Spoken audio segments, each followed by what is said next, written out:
In this video, we're going to go through how to use the nitrogen model in Advantage Acre. Keep in mind you have to have Advantage Acre Plus to use this model. I've created a field over in west central Indiana. It's a 40-acre fairly nondescript field. So usually the first thing I do whenever I create a field, just to make sure everything's working, is I come in and I click on the soil type and make sure the soil types have created. I then come to the functional map, and you can either pull down the productivity index and wait till it creates, or come in and look at the functional soil survey. If you open it, it's just spinning. Open and close it every now and then just to make sure it's created. Check a layer, and the layer, especially if you're working with nitrogen, is to look at organic matter. And keep in mind, organic matter is really highly tied to at least soil mineralization of nitrogen. So when we look at the mineralization in this field, we'll see that we'll have lots of mineralization, or essentially free nitrogen in these areas, and in the red areas we'll have much less. So now that we made sure the functional map's working, let's go and let's create a planting record. So this will work if you create records that occurs in previous years, so you can model what had happened rather than what will happen. But for right now, we're going to go and we're going to model for this coming year, for 2020, what will happen. So I'm going to let it pick the default planting date here based on the weather trends formula. We'll hit save and continue, pick a hybrid, and save and continue. And I'm going to set my yield goal to 200 bushels an acre, and the main reason I'm setting it to 200 is just so I can remember what it is. So we can always reference, so we put 200 bushels an acre on. Alright, so now that you have your planting record created, the nitrogen model should run right now. So let's go back to soil and pull down and go to nitrogen. When you're here, and if it's spinning already, I still recommend coming and hitting update nitrogen predictions. Typically now this is going to take 10 to 15 seconds to run. Occasionally I'll hit this button just to make sure it runs, but I'm going to sit here and wait and let it run. Alright, that took 10 to 15 seconds. So let's now run through what each of these are and how this works. So if you have more than one planting activity, you can select a different planting activity. By default, it sets you at the R6 growth stage, and if you notice in this case, that's happening on October 9th. So you can pull down and you can actually change that growth stage. Usually I just leave it set at R6 because that's the end of the plant senescence, really end of its nitrogen need. So let's walk through this step by step. So to start with, in this case, we had 74 pounds of nitrogen that was available when we run the model. The model runs from November 1st through October 31st of this coming year. So from last year to the coming year. If you're using historic years, that's still the dates it runs. Real quick, what that means is you can't put fertilizer applications on before November 1st. So if you do come in and do fall nitrogen, you put that on there, put it and set it at November 1st. It should run. The only thing is it doesn't take into account whatever leaching would have occurred before November 1st. So next, let's go through and talk about soil supplied. In this case, this is how much is mineralized. So we had 119 pounds mineralized. We have not put any applications on. We'll show you what that looks like when you put applications on. The loss is then how much is lost from leaching, denitrification, and volatilization. So those are our three loss categories. We then have how much is uptake since planting, and this is how much the plant has uptake. Typically, if you're going to look at this, you come in, some quick math as you add these two together, you subtract this, and whatever's left is uptaken by the plant, roughly. So then you come in, and then available at R6, and in this case we show 7 pounds. In all reality, there probably isn't anything. For each of these that you see the little pull down, you can then come in and you can see how much was lost, not just on the field as an average, but on different parts. So if you remember looking at that organic matter map, it looks really similar to this, with the high organic matters having a lot and the low organic matters having less. We'll then come in and let's look at the loss. So if you think about the loss, part of it is you're going to lose nitrogen in areas that are typically sandier and have less organic matter. The only issue is there's not as much nitrogen there. So really we're just losing everything that's mineralized in this area. So just because of those high organic matters, the low organic matters.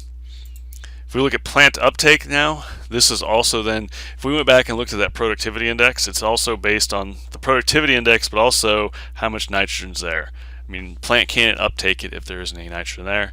And then available to R7, really the whole thing has very little available. You do see some areas, but this is kind of an abnormality. All right, a couple other things. If you want to customize your nitrogen calculations, you can come in here and you can change the weather you're using. Right now it uses weather trends long-term forecast. From today forward, and then it uses historic going in the past. You can come in and use past year's data if you're interested in using. The one thing that we will probably come in and change is this target in at maturity, and typically I set that kind of that 40 to 50 pounds, so we're going to change that for now, and I'll come back to that. Once again, here's that yield goal that we set previously. We see how much nitrogen is there if we didn't put anything on, and for the most part in the field we're going to be running out. So let's come in and let's add some nitrogen. I'm going to put kind of what my standard plan is. So usually what I'll do is before planting, and it's a week or two before planting, we're going to come in and spray. So I'm going to come in the 28th, and I'm going to just use 28 as my carrier. I'm going to put 20 gallons an acre on, and that is going to be surface broadcast. So we can put that. I'm going to come back and I'm going to put some fertilizer on, and I'm actually going to do this with my planter. So we'll go 2x2 banding. Instead of using 28, I am going to use UAN and make sure I get the right one that I want. Some UAN with ammonium phosphate, and we're going to put 15 gallons on, and not really starter, but 2x2. So we'll put that on a starter. So thus far, just to make sure I can remember, we put on 15 gallons, and let's get the more details so I can remember. So we put it on 15 gallons, and I'm going to edit that just so I can see it. So it's 31 pounds of N, and in this case we put on 20 gallons, and I'm going to edit that even though I know my details. That comes in and gives 60 pounds. Alright, so we'll just hit save and we'll close those. So now we put on some fertilizer. The last thing I'm going to do is I'm going to come in. Oops, let me cancel that. That is not what I wanted to do. I will come in, and that is not the one I want to delete. We will delete this. I'm going to come in and I'm going to put on my final application. And what I like to do is come in and get my growth stage. So I want to come in, we're going to put it on V4. I don't have an applicator that can go much past that. So we're going to see when our V4 date is. I am still going to just keep using 28, and I'm going to use surface banding or shallow subsurface band, because I'm going to be coming in with a liquid applicator with coulters. Hopefully my growth stages show up. Making sure everything's working here. There we go. We're coming on. So by default, I'm going to come in. So thus far I put about 100 pounds on. So I'm going to put on just 40 gallons. And coming in here, looking at that V4, I want to be June 6th. So we're going to come in and then pick June 6th. So the 6th of June, looks like I'm working on Saturday that day. But good time in the tractor. Hit the save button. So now let's go back to soil and nitrogen. As you can see, it says, okay, we now put 211 pounds on in 3 applications. Nothing has changed. So I need to come in here, hit update nitrogen application. It is now coming and rerunning all that, and should take that 10 to 15 seconds. So I'm going to sit here and wait. Alright, so it came in and run. I clicked this button and it seemed to work. I don't know if that had any impact on it at all. So if you can see now, we've had more uptake, we've had more loss because we put stuff on, and also our available to R6 now is much higher. So you can see we're putting on, and we have 48 available. And if you remember right, I wanted to kind of be in that 40 to 50 pounds, so I'm right about where I want to be on average. The question is, do we want to shoot for an average? Because if you look at this field, I mean, we have some places where we're 130 pounds over, and other places where we're only getting 20, maybe even less. So we're a little bit low. So we can come in, we can do variable rate and make that last application variable rate. So let's come back and we'll go back to field records, and then we're going to come back to that June 6th application, and we're going to switch to variable rate. So right now what it's doing is it's trying to make every place in the field be at roughly 45 pounds an acre on average. So we'll sit here and we'll let it load. This probably takes 5 to 10 seconds.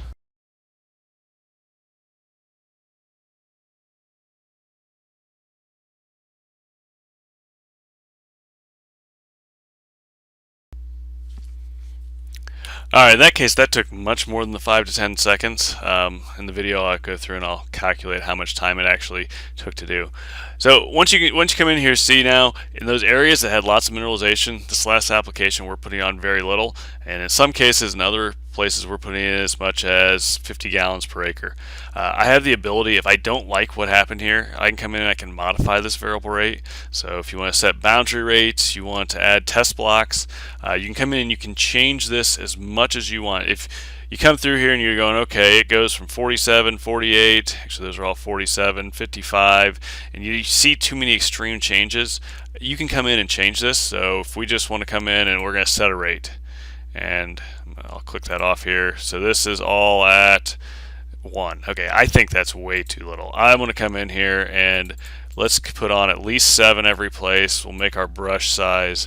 So I'm just going to come in and I'm going to make all of this 7. So we got all of that in that 7-pound range. We'll come in here and see, alright, so this is looking like, actually I start thinking 7's a little bit low. Let's come in, let's make it 10. That's in gallons. We'll just raise it up. So it's not changing the color at all, but we got 10 gallons. Alright, so that looks good. We're coming in here, we're kind of in that 50, 48. We don't see any major changes. I could probably just come in and make this all 55 and be pretty happy with it. But change it however you like. So at that point, we can come in and you can export this application rate. You can put it in your machine. So if you hit export application rate, it'll export. So I can click that button. It'll come in, it downloads. You can then load that into your controller. You can come in here and do that as many times as you like. If you come back to soil, it's going to say, hey, you calculated variable rate fertility. Let's update the nitrogen prediction. So it's going to come in now and take into account that variable rate application that you just created. Alright, so we created the variable rate application. It tried as best as it could to get to that 45. It won't always be there. And even when I click on this, so it's going to load and it will not be even across the whole thing. We will see variation. It tries to level it out, but just since we have such small zones and the weather's coming in here, you can see it should look like a checkerboard, because this is all kind of based on we're trying to get this thing as even as we can, and it just doesn't get us there exactly. But in general, it gets you right where you need it. Other things we can do on nitrogen is look at the timeline. So in the timeline, the default is plant available. I'm going to just kind of hide this so you can see what it is. So now you can come in and you can see how much nitrogen is plant available. I'm going to scroll up. So you can see here's my first application, my second application, my third application. And you can see that as soon as it comes in, plants start taking it up, and you see that massive uptake really starting once you get to that kind of VT. You can actually come in here and look at the soil supplied, and this will be kind of that slow uptick throughout the whole growing season. You can look at the loss, so this is how much is being lost all along the way. So you can actually kind of time this with some rainfall events. You can start seeing, okay, we're getting more rain, it's going down. There isn't lots of rain early on, just because you don't get lots. You can actually look at this example. So we got ½ inch that day, and you see a little bit of a jump. Or the final piece is you can get plant uptake, so you can actually see where the plants are taking it up. So I mean, we hit V7, and that's where we just rocket all the way up until we get to R5, where it levels off pretty much and have very little uptake going from R5 to R6. A couple other tricks and hints. Once again, going back to this customized nitrogen calculation, the number that was here by default matches the available on that 11.1. Once again, I usually change it to be 40, 45. I think that's kind of that safe buffer. You're much better putting more nitrogen on than not putting enough. That's my warning. You don't want to run out. The other piece is there's this export at point. So if you really want to dive into it, you can come in and you can click on a point. And what this is doing right now is it's downloading, and it's going to create a file with all the data for that exact point. So you can go and look at it. We use a program developed by Purdue called Iris, and you can actually load that program in to see where that's at. The export nitrogen predictions currently does not work. That should be fixed before too long here. And all that does is that gives a field average for this whole nitrogen model. So I'm going to open that up, and then you can't see it right now, but in the other screen it has two files in it. It has a results and an input. So if you open the results, it is an Excel file. And that file is opening right now. In that Excel file, you can see day by day exactly what's happening in that crop related to nitrogen and also water uptake. So I'm going to hide some of this real quick so you can come in and see soil moisture, mineralization, how much ammonium nitrate, how much is being denitrified, volatilized, uptake, leached, and how much fertilizer was applied in each. But just real quick, we'll scroll down through this so you can scroll down through every day and see those amounts. And these are the amounts that's being fed by the model. So if we come back and look, maturity is on 10.9.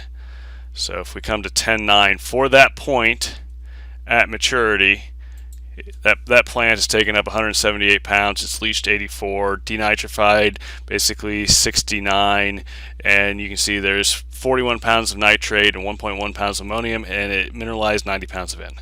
So there's a lot of information there. If you want to get into this even further, you can open up this IRIS file, and you have to download this from purdue.edu/ag software.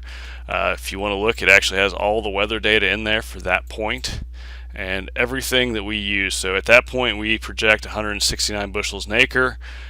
We hit calculate, and then all of that information's there, along with being able to hit the chart button and get even more.